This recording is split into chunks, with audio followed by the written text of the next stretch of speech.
अस्सलामु अलैकुम नाजरीन। मिस्र के गैरत मंद लोगों, केरस ने बड़ी ही बुलंद आवाज़ से कहा, जो हो गया वो हो गया, ताज़ा दम फौज आ गई है।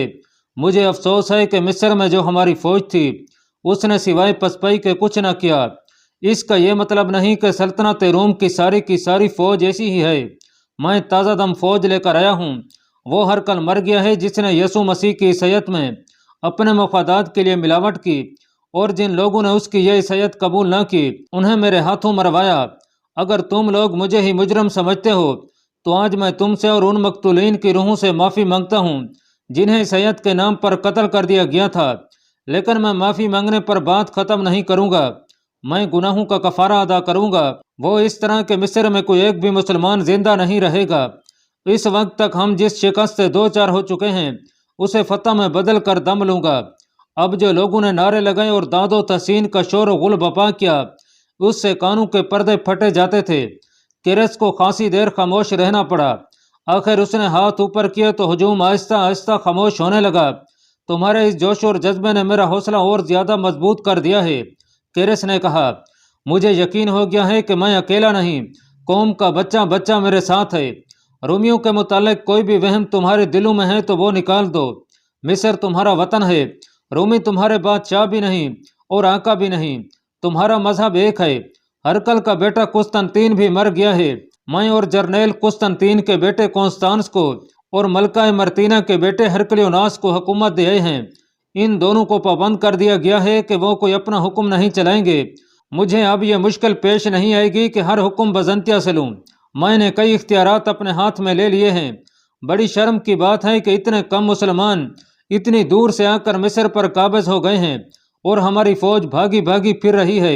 मैं यहाँ की सूरत हाल देख लूँ, फिर अपनी कार्रवाइयाँ शुरू कर दूंगा और तुम सब से ये कहूँगा कि अपनी फौज में शामिल हो जाएं, और जो फौज में शामिल न हों वो फौज को पूरा पूरा ताउन दें।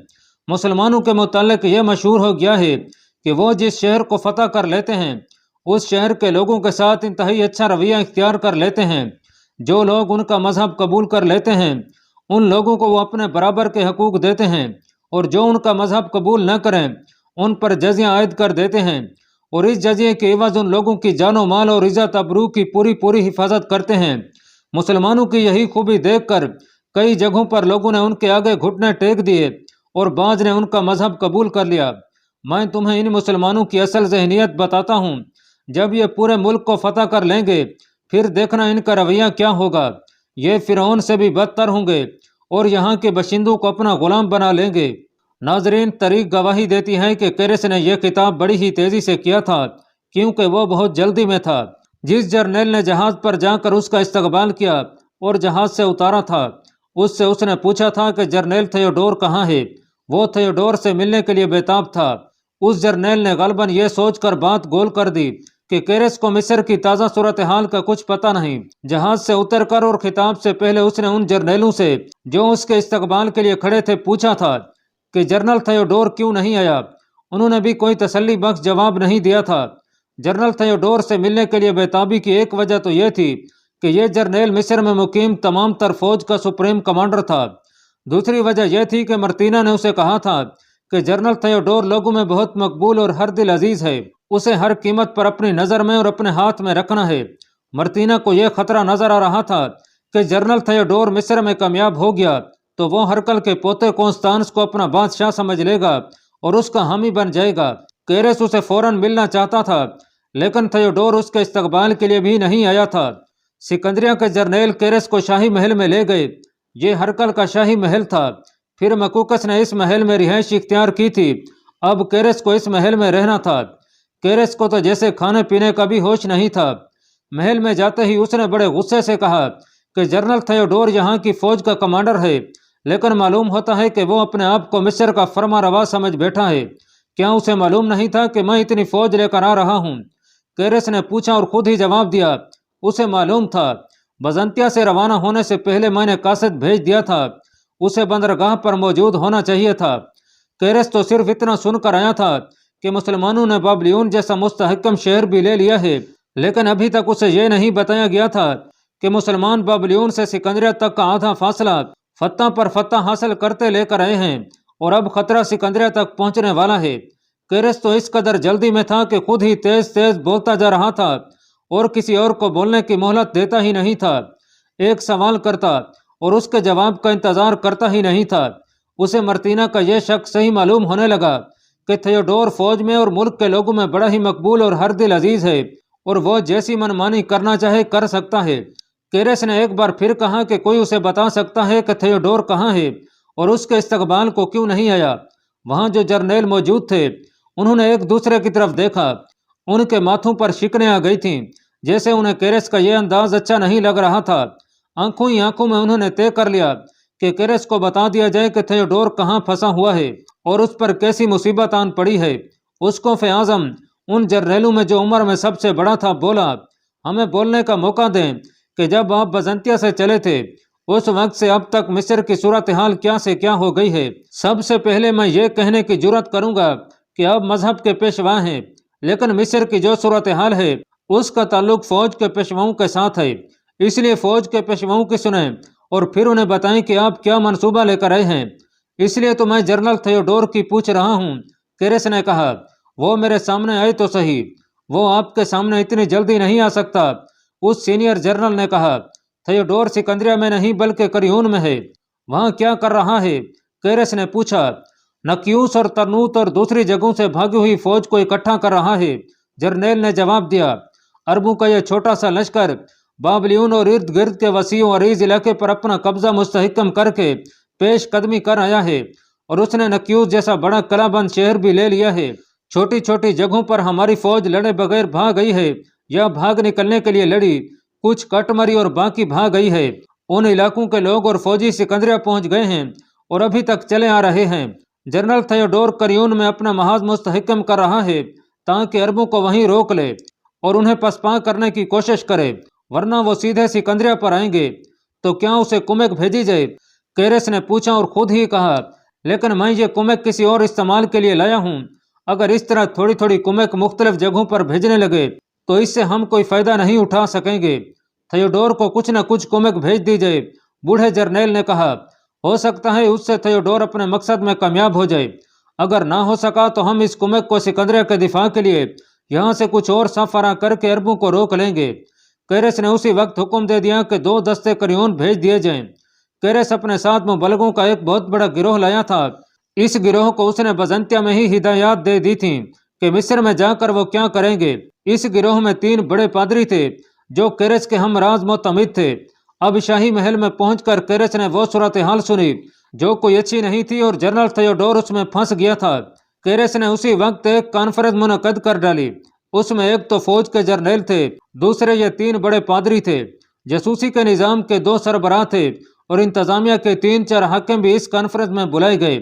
केरेस ने दरवाजे बंद करवा लिए क्योंकि वो सारी कार्रवाई और बातचीत राजदारी से करना चाहता था। तारीख किसी की राजदारी को राज में नहीं रहने देती। कुछ अरसा गुजर जाने के बाद कमरों के अंदर की हुई बातें किसी न किसी जरिए तारीख के दामन में आ पड़ती हैं। केरेस की इस कॉन्फ्रेंस को भी तारीख बेनकाब करती है और बाद के वाक़यात ने इन बातों की तस्दीक कर दी है। मेरे भाइयों, केरेस ने कहा, इस हकीकत को तस्लीम कर लो कि हमारी फौज मुसलमानों का मुकाबला नहीं कर सकी और बुज़दिलों की तरह मिस्र उनके हवाले कर दिया है। मैंने आपको इसलिए इकट्ठा किया है कि सोचें कि हम इन अरबों को अपने मुल्क से किस तरह निकाल सकते हैं। मैं कहता हूं कि हमें दूसरे महाज भी खोलने पड़ेंगे जो ज़ेरे ज़मीन होंगे। हम मुसलमानों को धोखा देकर शिकस्त दे सकते हैं। जासूसी और तखरीब कारी के लिए खूबसूरत लड़कियां भेजी जाएं। एक जर्नेल ने कहा, आप सब जानते हैं कि एक खूबसूरत और नौजवान लड़की क्या कुछ कर सकती है, लेकिन यहाँ हमें जासूसी की ज़रूरत नहीं। केरेस ने कहा, अरबों के इस लश्कर के मुतालिक हम सब जानते हैं कि सिकंदरिया की तरफ बढ़ रहा है और वो सिकंदरिया को मुहसरे में लेगा। इन अरबों की कोई बात हमसे छुपी हुई नहीं। मुझे आपसे इत्तफाक है। उसकोफ आज़म, एक और जर्नेल बोला, लड़कियों को ही इस्तेमाल करना है तो किसी और तरीके से इस्तेमाल करो।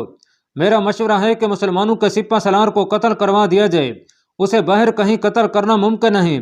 आसान और फौरी तरीका यह हो सकता है कि हमारी कोई लड़की एक मजलूम और आफतज़दा लड़की के रूप में सिपा सलार के यहाँ पनाह लेने जाए और ऐसी उस्तादी करे कि कुछ दिन सिपा सलार के साथ रहे, फिर मौका पैदा करके उसे खाने में जहर दे दे। सिपा सलार को कत्ल कर देने से कोई फर्क नहीं पड़ेगा। सीनियर जर्नेल ने कहा, कोई दूसरा सलार उसकी जगह ले लेगा। मुसलमान अपने हुक्मरान और अपने सिपा सलार के हुक्म से नहीं बल्कि अपने खुदा के हुक्म से लड़ते हैं, ये भी जहन में रखें।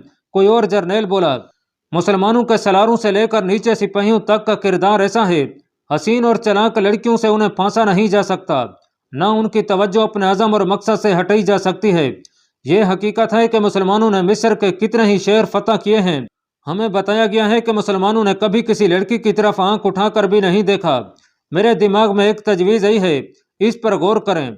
आप जानते हैं कि हज़ार मिस्री बद्दू मुसलमानों के लश्कर में शामिल हो गए थे और वो पूरी दयानतदारी से मुसलमानों की जंग लड़ रहे हैं। उनमें से बाज़ ने इस्लाम कबूल कर लिया है और अक्सरियत उनकी है जिन्होंने ईसाईयत नहीं छोड़ी और इस्लाम कबूल नहीं किया। लड़कियों के जरिए या उन्हें दौलत का लालच देकर अपने मकासद के लिए इस्तेमाल किया जा सकता है। एक तरीका तो यह है कि बद्दू मुसलमानों का साथ छोड़कर अपने घरों को वापस चले आएं। इससे मुसलमानों की बेशुमार नफरी कम हो जाएगी। इस काम के लिए बद्दू के सरदारों को अपने हाथ में लिया जाए। इन बद्दू सरदारों को अपने शीशे में उतारने के लिए लड़कियां काम आ सकती हैं। आप लोग मेरा मतलब समझ गए हैं, केरेस ने कहा। मैं फिर कहता हूं कि जिस दुश्मन का आप आमने सामने मुकाबला नहीं कर सकते उस पर जमीन के नीचे से वार करें या उनमें से ऐसे आदमी दाखिल कर दें जो उन्हें दोस्ती और मोहब्बत का धोखा देकर उनकी पीठ पर वार करें। केरेस उन 3 बड़े पादरियों से मुखातिब हुआ जो इस इजलास में मौजूद थे। ये काम आप तीनों कर सकते हैं। अपने मुबल्लिगों से कहें कि वो किसी न किसी रूप में उन बद्दों से रब्ता करें और उन्हें अपने रास्ते पर लाएं। हम समझ गए हैं उसको आज़म, एक पादरी ने कहा। यह मजहब का मामला है, इसे हम और हमारे मुबल्लिग अच्छी तरह समझते हैं और वो ऐसी तबलीग करेंगे कि सिर्फ तबलीग ही काफ़ी नहीं। केरेस ने उस पादरी की बात काटते हुए कहा, मजहब का जाल भी फेंकें और बड़ी खूबसूरत लड़कियां अपने साथ ले जाएं जिन्होंने अपने ऊपर मजहब का पर्दा डाल रखा हो, लेकिन दर पर्दा वो सरदारों पर अपना हुस्न और जवानी का तिलिस्म तारी करें और उन्हें अपने जाल में ले लें। हमें ईसाईयत के तहफ़्फ़ुज़ के लिए इस्लाम को नुकसान पहुँचाना है। अगर इस मकसद के लिए आपको कोई गुनाह करना पड़ता है तो कर गुजरें। वहाँ इंतज़ामिया के 2-3 हाकिम मौजूद थे। उनमें जासूसी के शोबे के सरबराह भी थे। वो इस किस्म की फरेबकारियों में खसूसी महारत रखते थे। उनके मातहत काम करने वाले लोग उनसे भी ज़्यादा होशियार और उस्ताद थे। ये रोमियों की शहनशाही थी। मुजाहिदीन इस्लाम के लिए बड़े ही पुरकशिश फंदे तैयार किए गए थे। इधर मुजाहिदीन अल्लाह ताला के हुक्म से अल्लाह पर ही भरोसा किए सिकंदरिया की तरफ बढ़े आ रहे थे। केरेस ने इस कॉन्फ्रेंस में जर्नैलों और दीगर शुरका को आखिरी मनसूबा तैयार करके अहकाम और हिदायत दी और फिर कॉन्फ्रेंस बर्खास्त हुई। उसने फिर जनरल थियोडोर के मुतालिक बातें शुरू कर दी और इस बेताबी का इजहार किया कि वो थियोडोर से बहुत जल्दी मिलना चाहता है। तारीख की वर्क गर्दानी करके देखें कि जिस वक्त ये कॉन्फ्रेंस चल रही थी उस वक्त जनरल थियोडोर कहाँ था और इससे पहले और बाद उस पर क्या गुजरी थी। याद करें कि शरीक बिन सिमी ने एक टीले पर मासूर होकर रोमियों का ऐसा मुकाबला किया था कि रोमी दिल छोड़ बैठे और मुजाहिदीन ने उन्हें बुरी तरह तलवारों पर लिया। इसके फौरन बाद सिपा सलार अमर बिन आस सलार शरीक से आन मिले और पेश कदमी जारी रखी। अपने जासूस बहुत आगे चले गए थे और वो बाकायदा खबरें दे रहे थे कि इस वक्त रोमी कहाँ कहाँ हैं, कैसी कैफियत में हैं और उनके इरादे क्या हैं। सिपा सलार अमर बिन आस आगे जा रहे थे कि अपना एक जासूस मुजाहिद आ गया। उसने ये रिपोर्ट दी कि 6 मील दूर आगे एक मकाम पर भागे हुए रूमी फौजी इकट्ठे हो रहे हैं और वो मुजाहिदीन का मुकाबला करेंगे। इस मकाम का नाम सल्तीस था। यह कोई मशहूर और अहम नहीं था, इसलिए वहाँ कलाबंदी थी ही नहीं। मैं हैरान हूँ कि भागे हुए रूमी सिर्फ रुके ही नहीं बल्कि मुकाबले के लिए तैयार हैं। सिपा सलार अमर बिन आस ने कहा, इसकी ज़रूर कोई वजह होगी। हो सकता है उन्हें बताया गया हो कि कुमेक आ रही है और मजीद पसपई रोक दें। उस वक्त अमर बिन आस के साथ 2-3 सलार थे। वो भी हैरान हुए कि भागने वाले रूमी मुकाबले में किस तरह खड़े हो गए हैं। उन्हें मालूम न था कि उन्हें धमकियां देकर रोका गया है और बिखरे हुए रूमियों को यहाँ इकट्ठा होने पर मजबूर किया गया है। उस वक्त जनरल थियोडोर करियोन में था जो दिफाई लिहाज से एक मजबूत कलाबंद शहर था।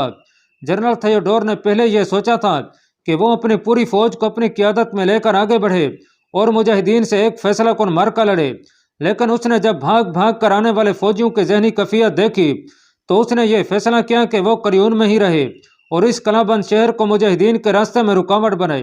थियोडोर को उम्मीद थी कि बजंतिया से कुमेक आ जाएगी, लेकिन बाबलियोन में ही उसने महसूस कर लिया था कि कुमेक नहीं आएगी। थियोडोर ने अपने 2-3 जर्नैलों को बुलाया। हम किसकी लड़ाई लड़ रहे हैं? थियोडोर ने उखड़े हुए लहजे में कहा, हरकल के शाही खानदान की या सल्तनत रूम के वकार की? शाही महल में जो मार्का आरई हो रही है वो तुम सुन चुके हो। उन्होंने हमें तनहा छोड़ दिया है। मैं अब तुम्हें अपने दिल की बात बताता हूँ और मुझे उम्मीद है कि तुम मेरा साथ दोगे। मैं इस फैसले पर पहुंचा हूँ कि जब हम जम कर लड़ेंगे और मुसलमानों को शिकस्त देंगे और फिर हम मिस्र में खुद मुख्तारी का ऐलान कर देंगे। जाहिर है बजंतिया से फौज आएगी और हमसे हथियार डलवाने की कोशिश करेगी। ये खाना जंगी होगी, लेकिन मैं इसके लिए तैयार हूँ। क्या तुम मेरा साथ दोगे? दोनों जर्नैलों ने कहा कि अब वो अपने आप को थियोडोर के ही मातहत समझेंगे और मौत तक उसका साथ देंगे। अलबत्ता जर्नैलों ने थियोडोर से यह बात जरूर की कि कुमेक के आने की जो इतला आई है उसका क्या किया जाए। हाँ, यह सोचने वाला मसला है। जनरल थियोडोर ने कहा, अगर केरस कुमेक लेकर आ गया तो वो सबसे पहले मुझे बुलाएगा। हकीकत यह है कि मुझे केरस पर भी एतमाद नहीं।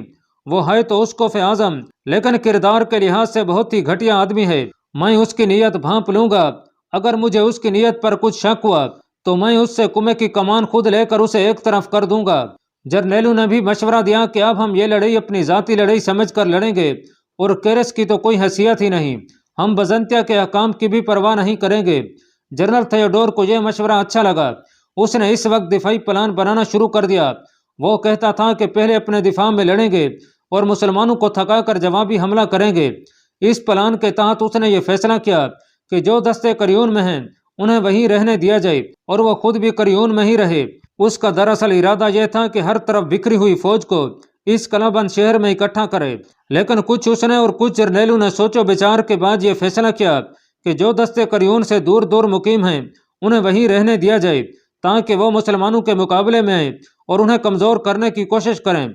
उधर सिकंदरिया में मुजाहिदीन इस्लाम के खिलाफ बड़ी ही जहरनाक, खौफनाक और ज़मीन दोज कार्रवाइयों के प्लान बन गए थे और ऐसी तकरीबकारी की इब्तदा हो गई थी जिसका पता तबाही और बर्बादी के बाद ही चल सकता है।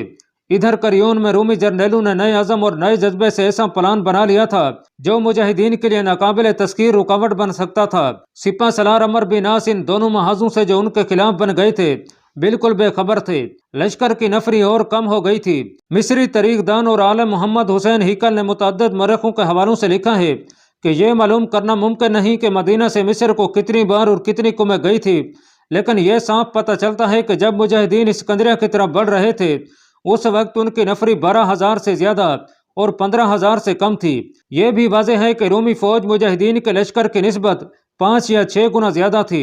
रोमी फौज को कलों की आड़ और पनाह हासिल थी। रोमी अपने मुल्क में थे और उनके मुकाबले में मुजाहिदीन बड़ी दूर से आए और सिवाय अल्लाह ताला की ज़ात के उन्हें पनाह और पुष्ट पनाही देने वाला कोई न था।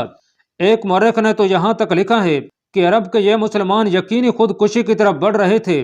सोचा भी नहीं जा सकता था कि इतनी कम नफरी का लश्कर इतनी बड़ी फौज को शिकस्त दे सकेगा।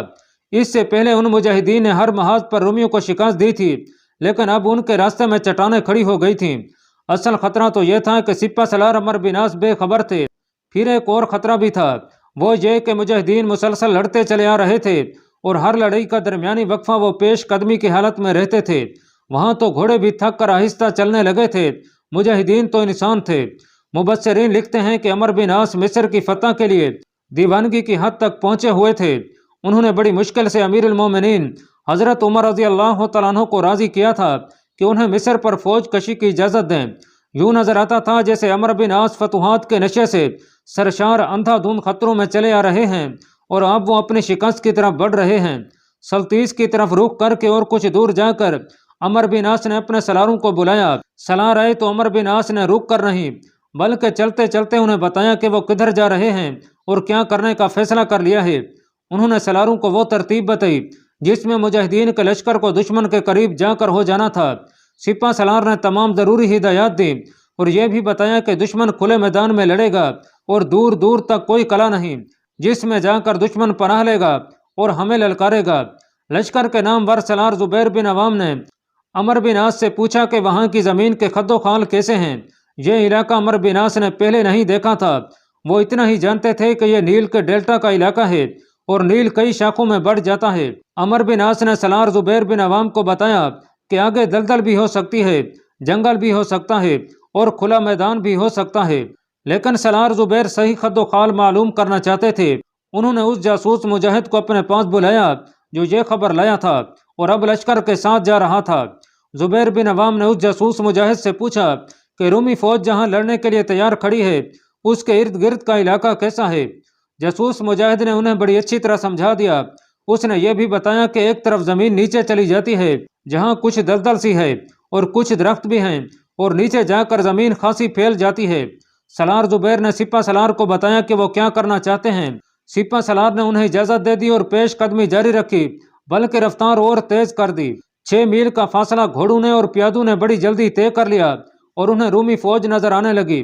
رومی فوج کو اس کے جاسوسوں نے پہلے ہی بتا دیا تھا کہ مسلمان آ رہے ہیں اور ان کی تعداد کتنی ہے۔ سپہ سالار عمرو بن عاص نے جب رومی فوج کو دور سے دیکھا تو انہیں اندازہ ہو گیا کہ اس فوج کی نفری ان کے لشکر سے دگنی ہے اور یہ رومی فوج تمام کی تمام گھڑ سوار ہے۔ عمرو بن عاص نے اپنا گھوڑا راستے سے الگ کیا اور رک گئے۔ لشکر ان کے سامنے سے گزرتا جا رہا تھا۔ عمرو بن عاص دایاں بازو اوپر کیے ہلا رہے تھے اور بلند آواز سے کہہ رہے تھے، تم اس آزمائش میں بھی سرخ روح گزر جاؤ گے۔ اللہ تعالیٰ نے تمہیں فراموش نہیں کیا۔ تمہارے جسم تھکے ہوئے، روحیں تر و تازہ ہیں، تم اس آزمائش میں بھی سرخ روح گزر جاؤ گے۔ وہ تھوڑے تھوڑے وقفے کے بعد یہی کہتے رہے اور لشکر ان کے سامنے سے گزر گیا۔ تب انہوں نے اپنے گھوڑے کو ایڑ لگائی اور گھوڑا دوڑاتے لشکر کے آگے چلے گئے۔ رومی فوج پہلے ہی ترتیب میں تیار تھی۔ مجاہدین کے لشکر کو دیکھ کر رومیوں کے کمانڈر نے اپنے گھوڑے کو ایڑ لگائی اور دستوں کے سامنے جا کھڑا ہوا۔ وہ دیکھو تمہارا دشمن آ رہا ہے۔ رومی کمانڈر نے بڑی ہی بلند آواز سے کہا، اس دشمن کی تعداد دیکھو، عہد کر لو کہ ان کے ٹکڑے اڑا دو گے، اپنے آپ کو ان میں شامل نہ کر لینا جو بھاگ نکلے ہیں۔ اپنی آنے والی نسلوں کے لیے اپنا نام ایسا اونچا کرو کہ ہمیشہ زندہ رہے۔ رومی کمانڈر نے ایسے ہی کچھ اور جوشیلے الفاظ کہے کہ ان دستوں میں جوش و خروش نظر آنے لگا۔ لڑائیوں کے دستور کے مطابق ہوتا یوں تھا کہ دونوں طرف فوجیں ایک دوسرے کے قریب آ کر ایک دوسرے پر حملہ کرتیں اور لڑائی لڑی جاتی تھی، لیکن مجاہدین کا لشکر ابھی ترتیب میں آیا ہی تھا اور کچھ دور تھا کہ تمام تر رومی فوج نے گھوڑوں کو ایڑ لگا دی، برچھیاں اور تلواریں آگے کر لیں اور شدید ہلہ بول دیا۔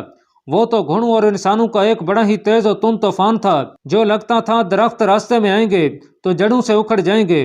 گھوڑوں کے نیچے زمین ہل رہی تھی، زمین و آسمان دم بخود تھے کہ یہ ہلہ مجاہدین کا لشکر برداشت کر سکے گا یا نہیں۔ اللہ پاک کمی بیشی معاف فرمائے۔ اللہ آپ کا حامی و ناصر ہو، آمین۔